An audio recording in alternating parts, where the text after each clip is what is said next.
Bago matapos ang 2024, may aaminin ako sa inyo. Sinimulan ko ang taong to na nag-negative 500,000 ako. Oo, tama yung narinig ninyo. Sinimulan ko to nang baon ako sa utang. Kaya ngayon gusto ko i-share sa inyo kung ano yung nangyari sa akin na baka sakali kapulutan ninyo ng aral. Taong 2021 at 2022, nasa peak ako ng career ng pag-vlog. Doon ko nakuha lahat ng bagong sasakyan, bagong mga motor, big bike, tindahan, at financial stability. Sobrang daming blessing na pumapasok. At na-overwhelm ako doon. Nawalan ako ng disiplina sa sarili, disiplina sa paggastos, at nagkamali rin ako pagdating sa pagnenegosyo. Kaya yun yung naging ending na dati meron akong malaking savings. Sinimulan ko ang taong 2024 na baon pa ako. Hindi ko alam yung gagawin ko, sobrang lito ko. Pero nagsimula yung pagbabago nung binago ko yung sarili ko. Dati kasi nawalan ako ng disiplina. Ang pampatulog ko, 2 bote. Kinain ko lahat ng masasarap. Lumubo ako, kung napansin niyo, tumaba ako. Pero January 2, 2024 ay inumpisahan ko mag-enroll sa gym at inayos ko muna yung sarili ko. Dahil tumaas na rin yung lifestyle ko, yung tinatawag natin na lifestyle inflation, mataas na rin yung binabayaran ko buwan-buwan para i-sustain yung lifestyle na meron ako. Kada linggo, bago sapatos ko, kung saan kami gumagala, na-travel namin buong Pilipinas, Boracay, Palawan, Siargao, at kung ano-ano pa. Pero hindi ko namamalayan ay naubos ko na pala yung savings ko. At nang makita ko nga ay may utang na rin ako sa credit card, may utang na rin ako dun sa negosyo na umabot na nga ng kalahating milyon. Ngayon, nang sinimulan ko yung pagbabago, inisip ko, buong taon ako magbabayad ng utang. Buong 2024, ganun lang gagawin ko, magbabayad lang ako ng utang. Pero sabi ko, kapag ginalingan ko, at least 6 months mababayaran ko yun. Bakit matagal? Kasi nga, mataas na rin yung cost of living ko monthly. So kapiraso lang yung kaya kong kurutin para ipambayad dun sa mga naging utang ko. Pero alam nyo, natutunan ko, kapag pala nag-focus ka sa sarili mo at rewire mo yung buhay mo, ito yung mga bagay na kailangan nating harapin as a man. Hindi natin to pwedeng sabihin sa kahit kanino kasi dapat i-push mo yung sarili mo para ikaw mismo yung magbago. Ang nakakatuwa, yung goal ko na 1 year na mabayaran yon, nagawa ko siya within 3 months. In-apply ko lang yung disiplina ng paggising sa umaga, mag-workout. Nag-alat ako ng time kung saan ako pinakamagaling, which is yung pag-vlog. Lagi akong may content, nagsipag ako, dumating pa sa punto na nagka-infection yung mata ko pero nagbablog pa rin, walang may alam sa inyo. Akala ng iba, naka-shades lang ako, pumaporma lang ako, pero di nila alam. Namamagana isang mata ko, nakapikit na. Pero nagre-review pa rin ako ng motorsiklo. At ayun na nga, 3 months lang, nabayaran ko na yung pagkakautang ko. Within 6 months ay na-regain ko na rin yung savings ko. Kaya ngayong araw, meron akong isang milestone na tutuparin. Dahil kung naaalala nyo noon, ay binenta ko yung big bike ko dahil hindi ko nagagamit at niliquidate ko na lang. Binenta ko na rin yung NMAX ko ng palihim dahil nahihiya ako na i-vlog pa yon, pero hindi nyo alam ay naibenta ko na rin yon. So ngayon ay PCX at Avenis na lang ang meron ako at saka yung kotse ko na Civic. Dahil dyan, bilang celebration, bago matapos tong taon, ay magre-release tayo ng bagong motorsiklo. Pero hindi na to kagaya ng inaakala ko na yung dating ako na walang disiplina. This time, budgeted to at hindi to makaka-apekto sa savings ko, sa lifestyle ko, or sa mga bills na kailangan ko i-settle. Dahil gusto kong i-celebrate na nakabangon ako at alam ko yung iba sa inyo, merong same experience na kagaya ko. Isa lang masasabi ko, kaya mo yan. Basta ayusin mo yung sarili mo, maging disiplinado ka. At ito na nga yung 2024, yung pinaka malaking taon at sobrang nag-mature ako, nag-grow ako, na-build ko yung mga core values ko at talagang hinubog na ako ng panahon at ng Diyos para maging man that I am today. Huwag na natin patagalin pa, papakita ko na sa inyo. Ito na yung bago nating motorsiklo na i-release ngayong araw. Ito na nga guys, hawak ko na yung susi. Nandito tayo ngayon sa Bristol, Caloocan at dito tayo namili ng bagong motorsiklo na i-release natin. Sa napili ko ang motorsiklo na Edices ay walang iba kundi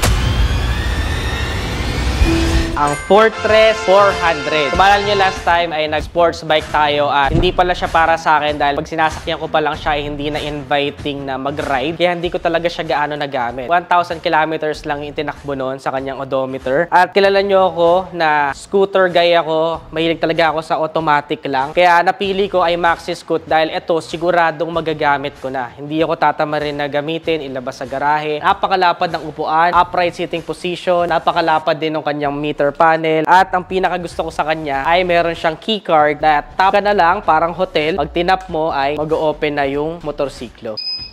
Diba? Ganun siya kalupit, Edices. So this is actually a trophy for me dahil na-surpass ko yung 2024 despite na nag-start ako ng negative. Ngayon, napuno ko na ulit yung savings ko, sumobra pa ako dun sa goal ko at grabe yung blessings na dumating. Naging mas mature ako na leader, na boss at man of the family at ngayon ine-extend ko na yung mga blessing ko sa mga tao sa paligid ko na hindi na lang ako nagtatrabaho para kumita para sa sarili ko lang kundi para sa mga tao na sa paligid ko. At ayan, yan. Hindi tayo pinabayaan ni God at binigyan pa niya tayo ng isa pang big bike na sasama sa pamilya natin. And this time around, for sure, magagamit ko na tong Fortress 400 na to kasi automatic na siya. Bibigyan ko pa siya ng siguro in-depth na review kapag nagamit ko na or na-test drive ko na. Pero for now, maraming salamat sa inyo, netizens, dahil sinamahan nyo ako at hindi nyo ko pinabayaan. Sinuportahan nyo pa rin ako sa 2024. Bawat release natin ng review, ginalingan natin. Pinatunayan nyo na nandyan pa rin kayo. Tunay na sumusuporta sa akin. Kaya alay ko sa inyo lahat ng tagumpay na natatamasa ko. Stay tuned lang dahil 2025 sigurado mas magiging malakas pa tayo. At hopefully soon ay makapag-give back din ako sa inyo ng nararapat para sa mga solid natin na supporters dyan. Okay, so naiuwi na nga natin, netizens, yung ating pinakabagong maxi scooter na Fortress 400. Di ba? Sobrang laki dyan. Ngayon, pinag-iisipan ko na meron na kasi siyang built-in na bracket. Kaya naisipan ko na kabitan kaya ito ng hybrid top box natin. Kaya lang, ang problema, ano ko yung babagay? So ito yung mga pinamimilian ko. Una sa pinagpipilian ko ay itong ating Origin na plain and simple lang siya, 45